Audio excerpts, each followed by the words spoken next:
Assalamualaikum warahmatullahi wabarakatuh.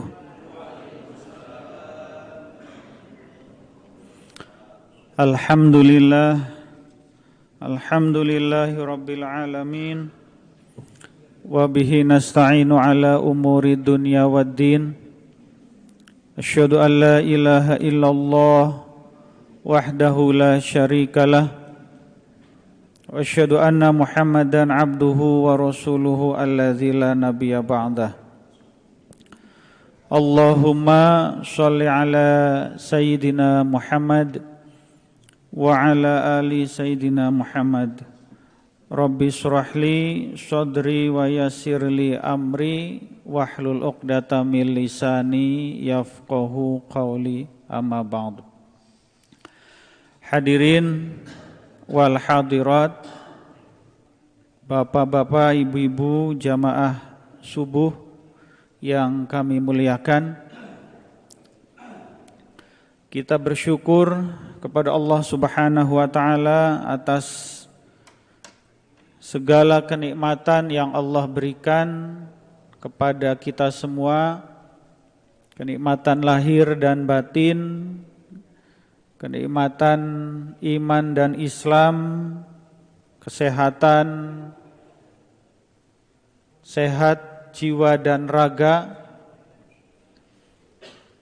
kenikmatan dan kesehatan yang begitu banyak, yang sangat luar biasa, yang tidak mungkin kita bisa sebutkan, yang tidak mungkin bisa kita inventarisir keberadaannya, sehingga tetap pasti dan harus kita selaku hamba adalah bersyukur atas segala kenikmatan yang Allah berikan tersebut. Sholawat beserta salam mudah-mudahan terlimpah curah kepada junjungan kita, Nabi dan Rasul terakhir, Nabi Muhammad sallallahu alaihi wasallam. Untuk keluarganya, para sahabatnya, para tabi'in dan tabi'i tabi'in, para alim ulama, dan mudah-mudahan sampai kepada kita sebagai umatnya hingga akhir zaman. Amin ya Allah ya Rabbal alamin. Jamaah rahimakumullah, alhamdulillah hari ini kita dihadiri oleh Ustadz muda dari Madura ini, Ustadz Azam ya. Kalau tahu Azam ada, tadi suruh ke mimbar tadi jam. Besok ya? Iya. Jamaah rahimakumullah, saya lihat wajah para bobotoh hari ini sangat cerah. Ya, terutama opah ini. RT 4 menang ya kemarin ya. Alhamdulillah kemarin yang ditunggu-tunggu oleh opah, katanya 3 kali main tidak pernah memetik kemenangan, tetapi kemarin menang ya. Sekarang peringkatnya naik opah jadi ke-12 katanya gitu ya. Jadi mudah-mudahan ini jadi minimal jadi hiburan buat kita ya. Kalau hiburan yang jauh, hiburan yang mahal mah kita nggak bisa, ya minimal lah kan gitu ya. Jamaah rahimakumullah, saat ini kalender di rumah kita menunjukkan angka 14. Kalau Muharramnya 16 kalau nggak salah ya. 14 bulannya adalah bulan Agustus. Bagi kita orang Indonesia, warga negara Indonesia, Agustus itu menjadi satu bulan yang sangat luar biasa. Bulan yang menjadi tonggak sejarah kehidupan kita berbangsa dan bernegara. Di bulan Agustus ini dulu para pendiri bangsa kita, para pahlawan yang terdiri dari berbagai macam berbagai macam profesi, berbagai macam daerah, berbagai macam, segala macam. Mereka, para pahlawan itu kemudian mengikrarkan dalam bentuk proklamasi kemerdekaan RI di tahun 1945. Kalau saat ini 2022, maka kita sudah 77 tahun merdeka. 77 tahun itu mungkin Pak Sukri juga lebih muda dari 77 ya Pak Sukri ya. Baru 4. Ya mungkin 77 tahun itu usia yang kalau ukuran kita mungkin udah senior banget kan gitu ya. Nah, jamaah rahimakumullah, tentu ini menjadi saat yang tepat bagi kita untuk merefleksi ke belakang perjalanan kehidupan kita dalam berbangsa dan bernegara. Para pahlawan kita, para tokoh kita dahulu ya, terutama para ulama, karena memang sejarah mencatat bahwa sebagian besar para pendiri bangsa itu adalah para ulama, para tokoh Islam.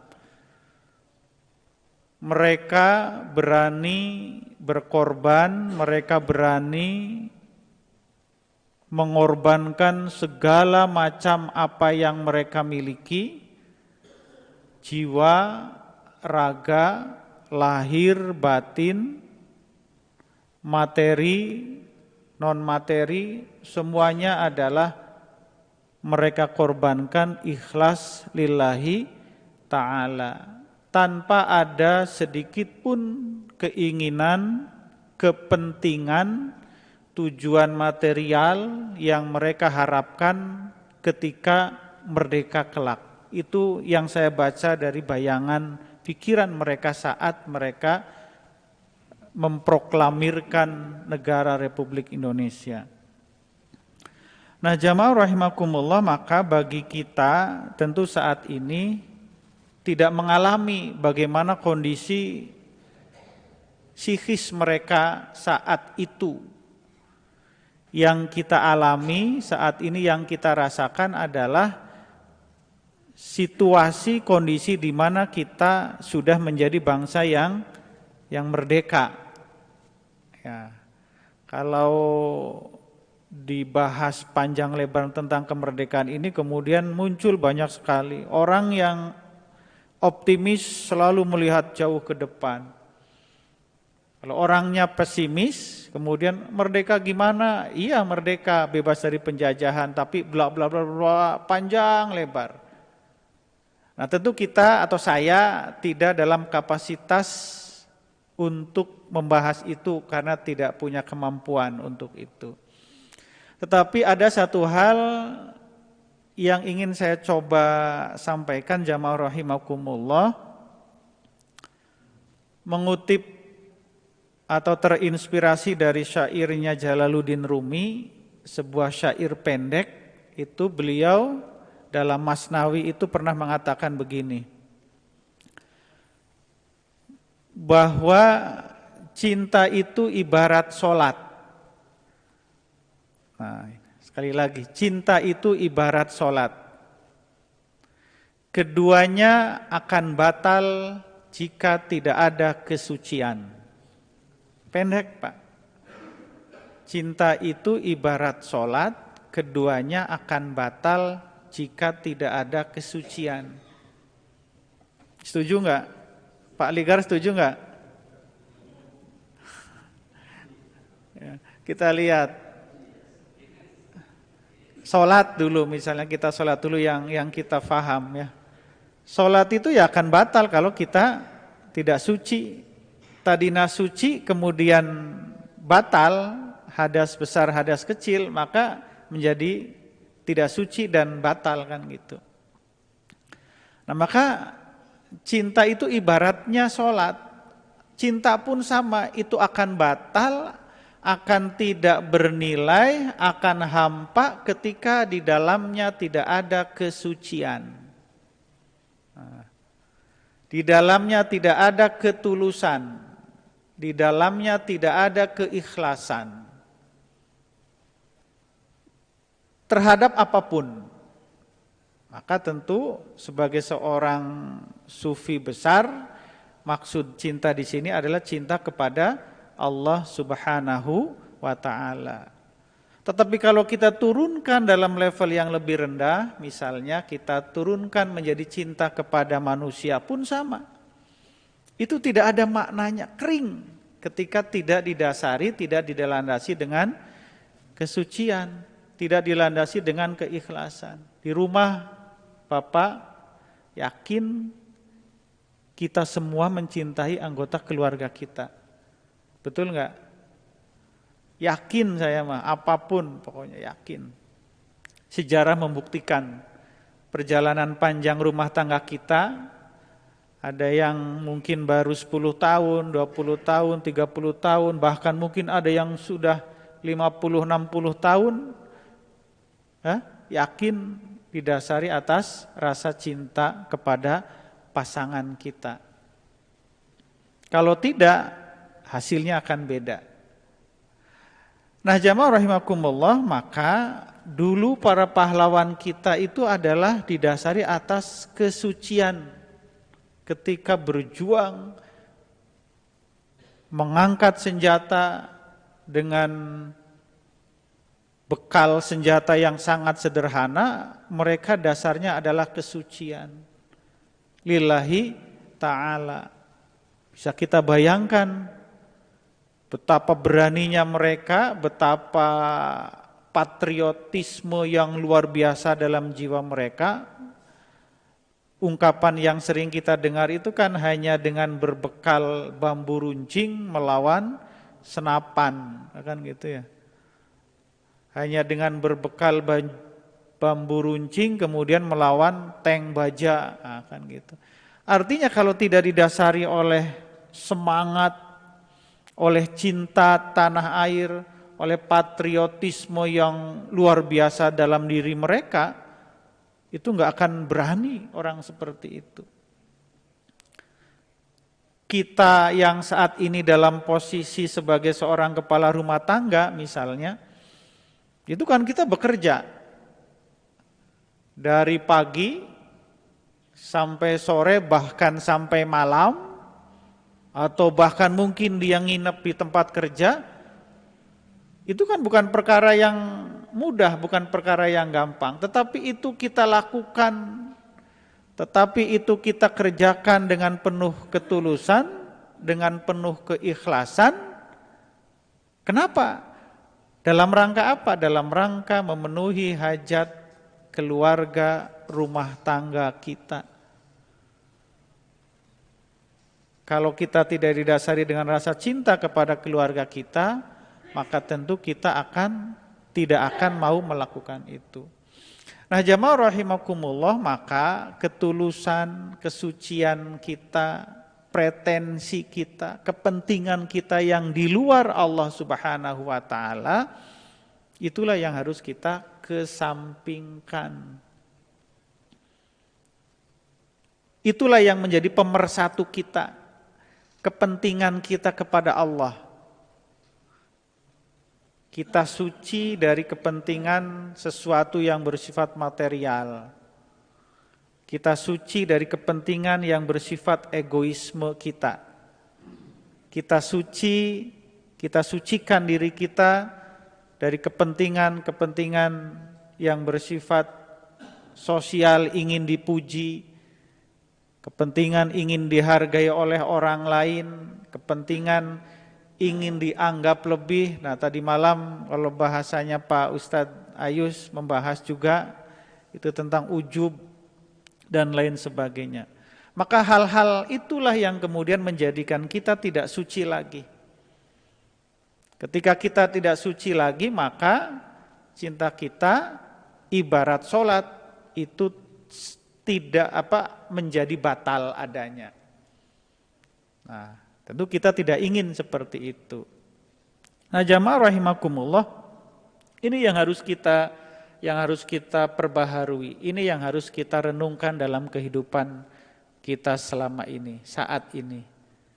Kita malu ya kepada para pejuang dulu yang sudah berkorban dengan penuh keikhlasan, tapi kemudian saat ini kita tinggal menikmati ya, ibaratnya kita kan saat ini tinggal menikmati, tetapi kemudian kita tidak memberikan yang terbaik kepada bangsa dan negara ini.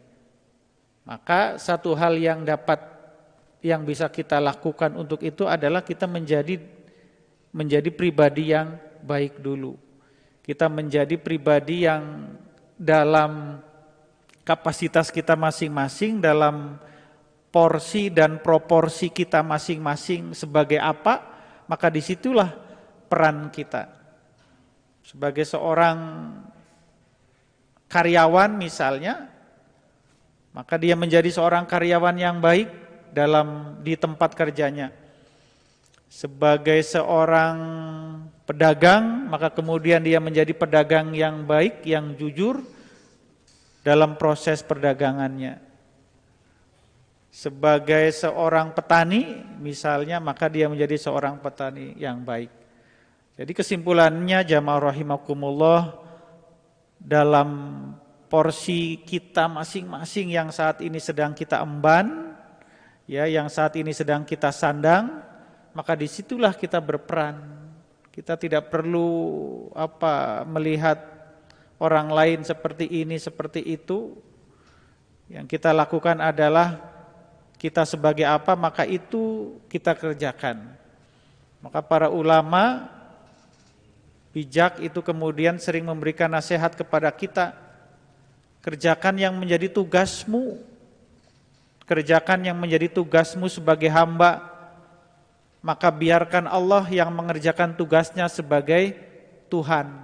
Kan gitu. Tugas kita itu adalah hamba.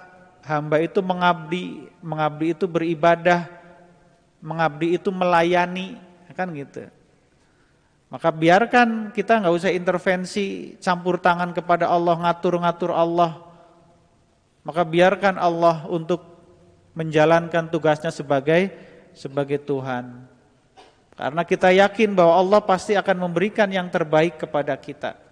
Allah dengan Rahman dan Rahimnya itu enggak pernah memberikan yang jelek kepada kita. Allah tidak pernah memberikan yang buruk kepada kita. Kalaupun kita saat ini dalam realita kehidupan merasakan ada sesuatu yang dalam tanda petik kita anggap buruk, itu hanyalah persepsi. Allah berikan kita rasa sakit misalnya saat ini, pada awal-awalnya itu kemudian kita anggap sebagai sebuah penderitaan, tapi yakinlah pada suatu saat kelak yang kita tidak tahu kapan terjadi, kita akan tersenyum lebar mengingatnya. Masa lalu kita yang mungkin kita rasakan ada hal-hal yang buruk, 10 tahun, 20 tahun yang lalu kita mengalami kejadian yang tidak mengenakan, maka saat ini 10 tahun berikutnya ketika kita mengingat ke belakang, maka terkadang kita tersenyum.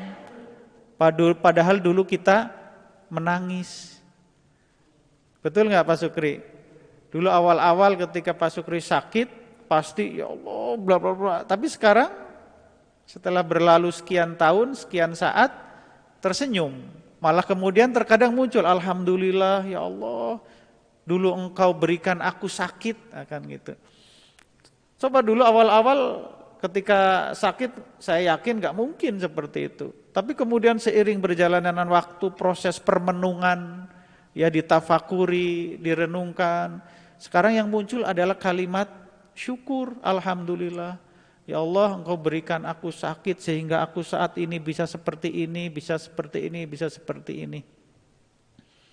Kalau sekarang pasangan Pak Ligar, istri yang sekarang gitu ya, saya nggak tahu istri yang dulu itu yang mana kan gitu. Belum tentu istri yang sekarang itu adalah pacar pertamanya kan gitu. Betul nggak? Tuh. Bisa jadi itu adalah pacar yang ketiga, empat, kelima. Ketika putus dengan pacar yang pertama saya yakin sedih. Tetapi kemudian menemukan orang yang kelima misalnya, dengan menerima apa adanya, 10 tahun kemudian ketika sudah dikaruniai beberapa orang anak, apa yang diucapkan? Alhamdulillah ya Allah, Engkau pasangkan aku dengan pasanganku saat ini, kan gitu. Coba kalau yang dulu yang pertama, setelah tahu yang pertama, oh yang pertama ternyata begini, kan gitu. Nah, daripada banyak, kan gitu. Nah itu yang namanya keberkahan, itu yang namanya hikmah. Nah hikmah itu datang itu setelah kejadian.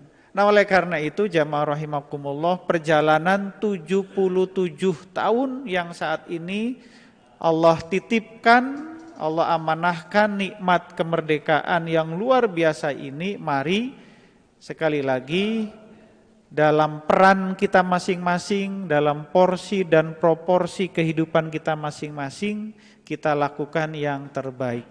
Mudah-mudahan Allah Subhanahu wa taala memberikan kekuatan kepada kita sehingga kita semua mampu menjadi warga, menjadi masyarakat yang baik, sehingga menjalankan tugas kehidupan kita sebagaimana yang diembankan oleh Allah Subhanahu wa taala. Demikian yang disampaikan, mohon maaf jika ada kata-kata kurang berkenan. Assalamualaikum warahmatullahi wabarakatuh.